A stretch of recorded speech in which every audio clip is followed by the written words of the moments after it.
Start. नमस्कार। राष्ट्रीय नाट्य विद्यालय वाराणसी केंद्र की प्रस्तुति भारत जनरंग महोत्सव में लो आ गई वापस सोने की चिड़िया।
जादू ही तो है। अरे भैया कहना क्या चाहते हैं? देखो, नाटकों में इतना आकर्षण होता है कि दर्शक खींचे चले आते हैं। ये जादू हुई कि नहीं? और सबसे मजेदार बात तुम्हें पता है, इस जादूगरी की शुरुआत हमारे भारत में ही हुई थी। अच्छा? हाँ, आज से ठीक 2500 साल पहले जब बाकी देशों में लोग गुफाओं में रहते थे, तब हमारे यहाँ नाट्य परंपरा की शुरुआत हो चुकी थी। अरे नाट्य के लिए तो हमारे यहाँ एक आधार ग्रंथ भी लिखा है। तुम्हें तो नाम जरूर पता होगा। ग्रंथ? नहीं, हमें तो नहीं पता। हमें भी नहीं पता। अरे नाट्य शास्त्र पंचम वेद। हाँ, पंचम वेद? अरे भैया 4 वेदों के बारे में तो सुना था, ये पंचम वेद क्या है? हाँ, मुझे पता था। तुम लोगों से तो यही उम्मीद है। अरे तुम्हारे जैसे युवाओं के कारण हमारा देश पिछड़ता जा रहा है। अरे भैया भाषण नहीं, पंचम वेद के बारे में बताइए। बताइए। हाँ, तो सुनो। चतुर्थ वेद यानी कि अथर्व वेद तक आते आते हमारे पुरखों ने ज्ञान में बहुत तरक्की हासिल कर ली थी। अरे विज्ञान में हम एस्ट्रोलॉजी, मेडिसिन, सर्जरी में इतने आगे हो चुके थे। पूरे विश्व को हमने जीरो का ज्ञान दिया, भूगोल दिया। अरे हमने ये बताया कि सूर्य के इर्द गिर्द 9 ग्रह चक्कर लगाते हैं। इतने आगे आ चुके थे हम विज्ञान में। लेकिन देखो, तब जरूरत पड़ी पूरे समाज को एक साथ जोड़ने की, श्रृंखलित करने की। और इसमें पता है अहम योगदान किसका था? किसका? अरे कला का, नाट्य विद्या का। तभी तो रचित हुआ नाट्य शास्त्र, जिसे कहते हैं पंचम वेद। और पता है इसमें सारी कलाएं सम्मिलित है। जैसे देखो, साहित्य है, नृत्य है, गीत है, ललित कलाएं हैं, मूर्ति कलाएं हैं। और देखो, पूरे समाज में नाटकों का योगदान रहा है और रहेगा भी। लेकिन ये सब तो ठीक है, अब तुम मुझे ये बताओ कि तुम्हारे नाट्य शास्त्र यानी कि पंचम वेद, इसके रचयिता है कौन? पंचम वेद का, पंचम वेद का, पंचम वेद का है मुझे ज्ञान। पंचम वेद का है मुझे ज्ञान। पंचम वेद का है मुझे ज्ञान। पंचम वेद का है मुझे ज्ञान। पंचम वेद का है मुझे ज्ञान। जी हाँ, पंचम वेद यानी कि नाट्य शास्त्र। मैं आपको बताऊंगा कि नाट्य शास्त्र किसने लिखा। हमारे देश में एक बहुत महान और बहुत बड़े ऋषि हुए थे, भरत मुनि। इन्होंने लिखा था नाट्य शास्त्र, जिसके आधार पर खेला जाता है नाटक। नाटक का अर्थ है डिसिप्लिन, ऑर्गेनाइजेशन, लिटरेसी। इसका मतलब ये हुआ कि हमारा देश पढ़े लिखे लोगों से भरा हुआ था। नालंदा, तक्षशिला, विक्रमशिला आदि विश्वविद्यालयों के बारे में आप लोगों ने सुना होगा। बिल्कुल सुना है भाई। ये तो हमारे देश की धरोहर जी, ये सब विश्वविद्यालय हमारे अपने ही देश में थे। आई बात समझ में? हाँ हाँ आ गई। अब समझा, ज्ञान था तभी हम धनी थे, इसीलिए हमारे भारत को अखंड भारत और हमारे भारत को सोने की चिड़िया कहा जाता था। इतना ही नहीं, बाहर विदेशों से भी लोग हमारे अपने ही देश में, हमारे अपने विश्वविद्यालयों में पढ़ने आते थे। अच्छा, लेकिन फिर गड़बड़ कहाँ हुई? 400 साल पहले कैसे? एकता के अभाव में अखंडता नहीं रही। अच्छा हाँ, और हमने वो सारे मकाम खो दिया अपने ही बुराइयों के कारण। कैसी जी। बुराइयां? बताता हूँ, वही बुराइयां जो आज भी हम सबके अंदर भरी पड़ी हैं। हिंसा, आलस्य, नशा, छुआछूत, जाति पात, भेदभाव, यहाँ तक कि आपस में लड़ना। तो हम आप लोगों से कहना चाहेंगे, यहाँ खासकर कि अपने नागरिकों से, हर व्यक्ति को इस बुराई से दूर हटने के लिए एक संकल्प लेना होगा, क्योंकि तभी हमारे देश का युवा नौजवान हर एक व्यक्ति मजबूत होगा। और जब व्यक्ति मजबूत होगा तो हमारा परिवार मजबूत होगा। हाँ। परिवार मजबूत होगा तो समाज मजबूत होगा, और जब समाज मजबूत होगा तो हमारा देश मजबूत होगा। अरे हाँ, याद आया, वो जब G20 की मीटिंग चल रही थी, हाँ। तो हमारे मोदी जी ने भी तो यही कहा था, वन अर्थ वन फैमिली। लेकिन क्यों कहा था मित्र? बताता हूँ इसके बारे में भी। हजारों वर्ष पहले हमारे अपने भारतवर्ष में सुभाषित वाक्य के रूप में कहा गया, वसुधैव कुटुंबकम। इसका अर्थ है वन अर्थ वन फैमिली। तो आई बात समझ में? हाँ हाँ आ गई, लेकिन मुझे भी कुछ कहना है। कहो।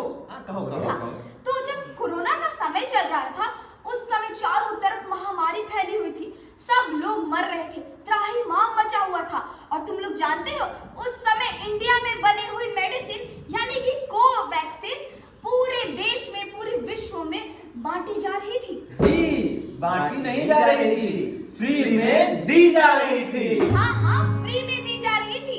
तो इसी को कहते हैं जियो और जीने दो। One earth one family. और इसी को कहते हैं वसुधैव कुटुंबकम। वसुधैव कुटुंबकम का इससे बड़ा उदाहरण और क्या हो सकता है? इसीलिए हम सभी से अपील करते हैं, अपनी संस्कृति को, अपनी कला को समझिए, देखिए, तभी हमारा देश आगे बढ़ेगा और सोने की चिड़िया बन सकता है। बिल्कुल, और सोने की चिड़िया को आवरण देने में अहम योगदान है नाटकों का। नाटकों का?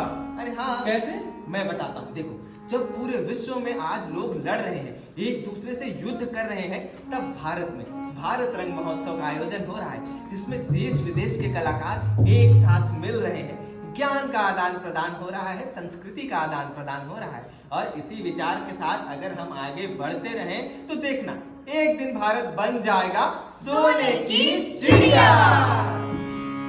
वो आ गई वापस सोने की चिड़िया, कहीं रहे अब कोई गरीब। वो आ गई वापस सोने की चिड़िया, कहीं रहे अब कोई गरीब। बचेगा अत्याचारी, खत्म हुई अब दुखी घड़ियां। नहीं बचेगा अत्याचारी, खत्म हुई अब दुखी घड़ियां। जोड़ेंगे सब टूटी घड़ियां।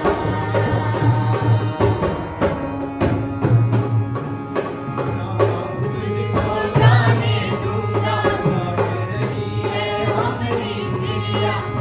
अब तुझको जाने दूंगा, लौट रही है हमारी चिड़िया। सीमाओं का मैं प्रहरी बनूंगा, सीमाओं का मैं प्रहरी बनूंगा। आक्रांताओं को ना अब मैं बसने दूंगा, आक्रांताओं को ना अब मैं बसने दूंगा। आ गई वापस सोने की चिड़िया, नहीं रहे अब कोई गरीब। आ गई वापस। अरे चुप हो जाओ। यूं उछलने से काम नहीं चलेगा। हमें भारत को यदि सोने की चिड़िया बनाना है तो हमें लोगों को जागरूक करना होगा। लेकिन हमें उन्हें किन किन विषयों पर जागरूक करना होगा? बहुत छोटी सी बात है, अगर हमें लोगों को जागरूक करना है तो हम में से जो भी शिक्षा के क्षेत्र में है वे लोगों को शिक्षित करें, उन्हें शिक्षा का महत्व बताएं और यदि हम में से कोई भी महिलाओं की भलाई के लिए कार्य करना चाहता है तो महिलाओं को महिला सशक्तिकरण के बारे में जागरूक करें। और यदि हम में से कोई भी भारत को नशा मुक्त बनाना चाहता है तो उससे होने वाले दुष्परिणाम यानी कि आर्थिक, सामाजिक और शारीरिक रूप से होने वाले दुष्परिणामों के बारे में हमें लोगों को अवगत कराना है। और एक छोटी बात कि ये जो छोटी मोटी बातें हैं ना, छुआछूत, इन सब चीजों से हमें ऊपर उठकर हमें विज्ञान के क्षेत्र में आगे जाना है और हमें नई उपलब्धि हासिल करनी है, हमें नए नए आविष्कार करने हैं। और भैया ये क्या कहते हैं इसको जो आपका करते हैं, अरे क्या कहते हैं उसको? क्या?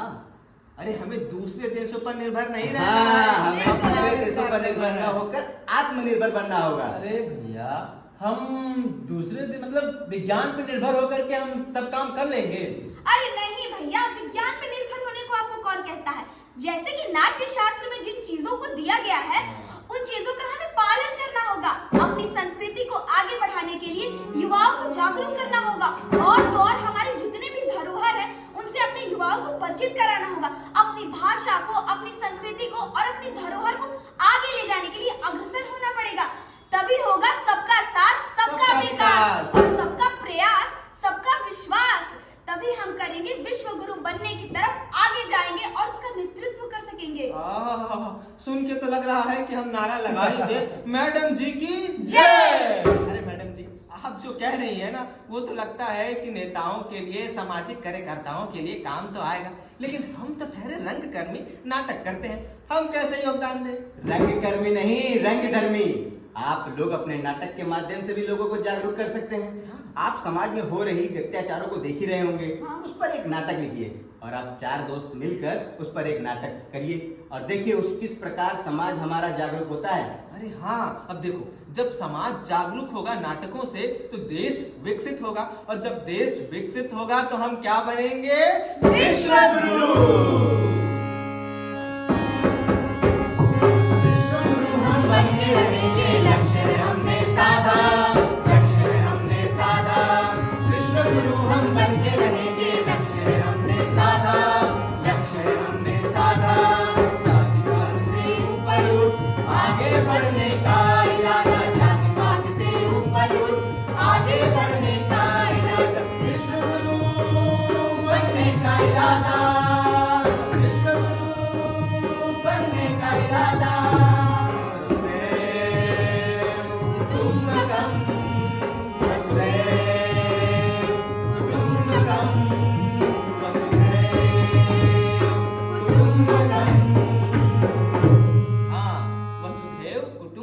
और देखो, हमने यह तो जान लिया ना कि नाट्य कला का हमारे समाज में कितना महत्वपूर्ण योगदान है और इसी तरह हम आगे बढ़ते रहें तो 2047 यानी कि जब हम अपने भारत की आजादी की 100वीं वर्षगांठ मना रहे होंगे तब हम बन चुके होंगे एक विकसित भारत, सशक्त भारत, जहां हर नागरिक होगा सशक्त, सबके पास समान अधिकार होंगे। और देखो मित्रों, ये एक बहुत ही ऐतिहासिक कालखंड है। भारत विकसित होने की ओर एक ऊंची छलांग लगाने वाला है। हमें एक साथ मिलकर आगे बढ़ना होगा। जी हाँ, राष्ट्रीय नाट्य विद्यालय द्वारा आयोजित भारत रंग महोत्सव के तहत भारत जन रंग महोत्सव में हमें पंच प्रण लेना होगा।